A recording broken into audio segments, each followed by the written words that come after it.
Salut Sabrina. Coucou Jessica. Voilà. Alors voilà, on se retrouve avec Sabrina donc de la Valse des Arômes, qui est donc productrice, qui nous donne la chance d'avoir ses produits à l'épinette. Donc on va faire un petit focus sur cette belle productrice locale. Voilà, alors Sabrina, première petite question, est-ce que tu peux te présenter et nous dire un peu comment s'est créée la Valse des Arômes, voilà, comment l'histoire a commencé pour toi? Ok. Alors, donc en 1994, j'avais fait une école des plantes pendant 3 ans. J'ai étudié les plantes. Au départ, c'était pour me soigner. Après, j'ai fait d'autres formations pour la cuisine, mais c'était pas du tout pour en faire mon métier, quoi. J'étais vraiment par passion des plantes. Et en 2006, j'ai eu Internet. Et donc, du coup, c'était à l'époque où je faisais des blogs et tout.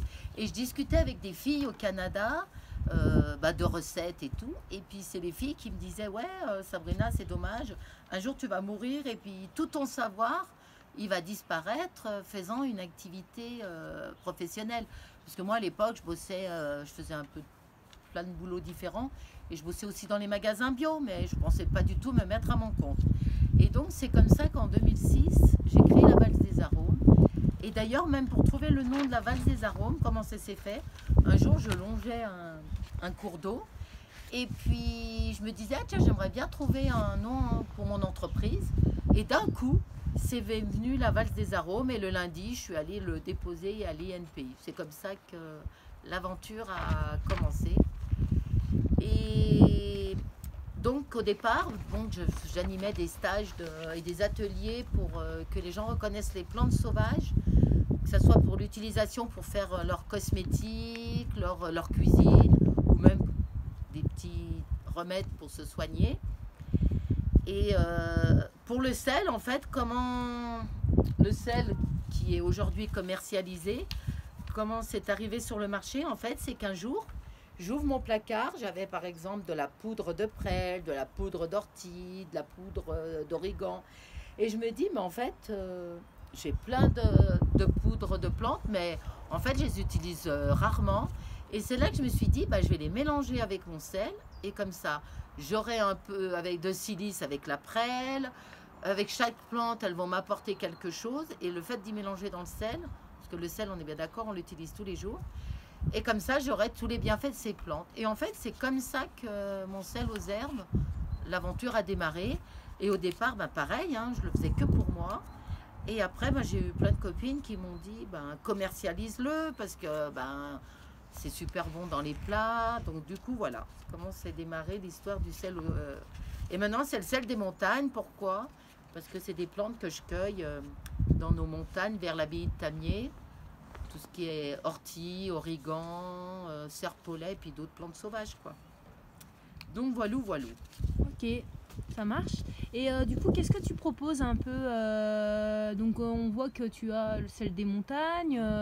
Est-ce que tu écris, tu fais des sorties, enfin voilà, qu'est-ce qu'on peut trouver, quelles sont toutes les flèches à ton arc que tu nous proposes? Ouais. Alors donc je continue toujours à proposer des stages et des ateliers. Alors l'hiver, je vais proposer plus des ateliers radiesthésie, comment utiliser un pendule. Des ateliers cosmétiques, bien entendu. Et quand je dis cosmétique, c'est pas forcément maquillage, hein. C'est les produits qu'on utilise tous les jours, comme la crème de jour, comme faire sa lessive. J'organise aussi des ateliers pour apprendre à faire ses bâtonnets d'encens. Voilà. Tout ce qui est automne-hiver, c'est plus des choses à l'intérieur. Et arrivé le printemps, ben, ça va être plus sur le terrain, où on va aller voir les plantes sauvages. Comme ça, ben, le fait que vous sachiez les reconnaître en toute sécurité pour ne pas se tromper avec des plantes toxiques, ben, vous pourrez les utiliser soit en cuisine, soit en phyto, soit dans l'utilisation courante. Et je propose aussi des sorties de communication avec les arbres. Ça s'appelle la sylvothérapie. C'est pour se relier avec la nature. Mais bon, on peut communiquer avec les pâquerettes comme on peut communiquer avec les arbres, hein, bien entendu. Donc voilà, ça c'est plus à la belle saison que j'organise ces stages. Et puis j'écris aussi des livres. Donc je suis auteur de plusieurs livres, dont un qui était Plantain, ail des ours orties, mais il est en réédition, donc il n'est pas là aujourd'hui. Il y a 2 ans, j'avais fait l'herbier aphrodisiaque. C'était pour montrer que nous aussi, on avait nos plantes aphrodisiaques. Il n'y avait pas qu'en Asie ou en Afrique qu'ils avaient leurs plantes, que nous aussi, au pied de nos campagnes et de nos montagnes, on avait nos plantes. Et celui-ci, c'est un livre de recettes qui est sorti là le 2 mars 2023.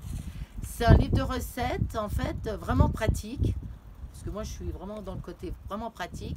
C'est utiliser 2-3 plantes sauvages qui est facile à reconnaître qu'on a chez nous, dans nos campagnes, pour l'utilisation que ce soit en cuisine, en phytothérapie, même pour le potager, pour le bien-être, dans tous les domaines de notre vie.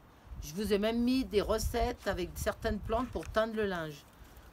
Donc vous voyez, c'est vraiment un livre vraiment pratique et même pratique pour mettre dans le sac à dos ou dans votre sac, quoi. Voilà pour ça.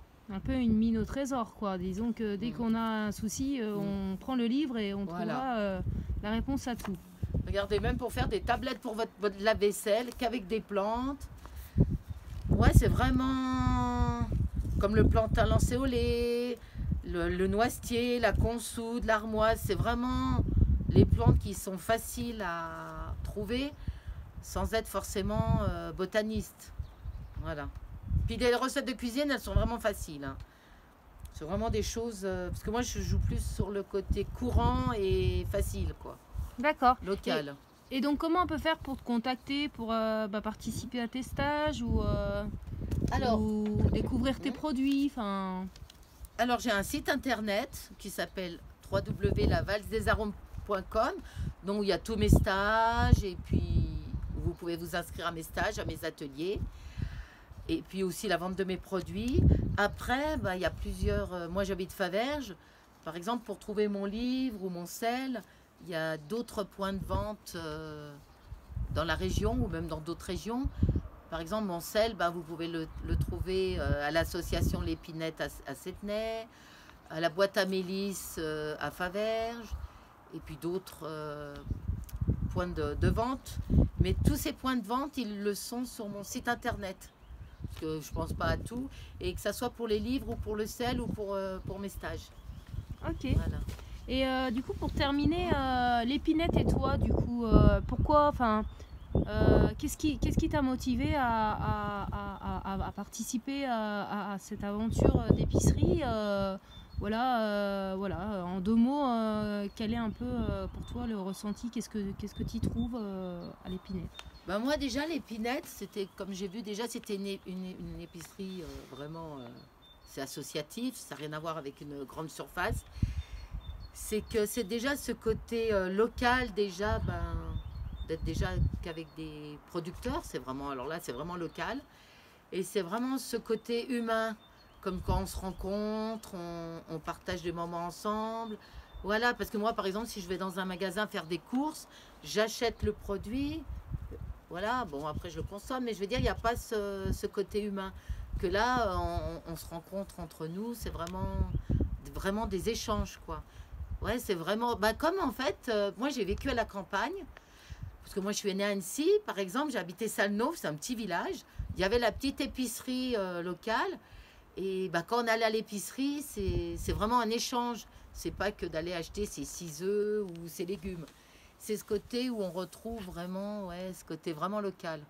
Et toi, en tant que productrice, l'épinette, qu'est-ce que ça t'apporte pour ton regard de productrice? Déjà, ils font connaître déjà mon produit. Moi, par rapport à l'épinette, je découvre aussi d'autres producteurs.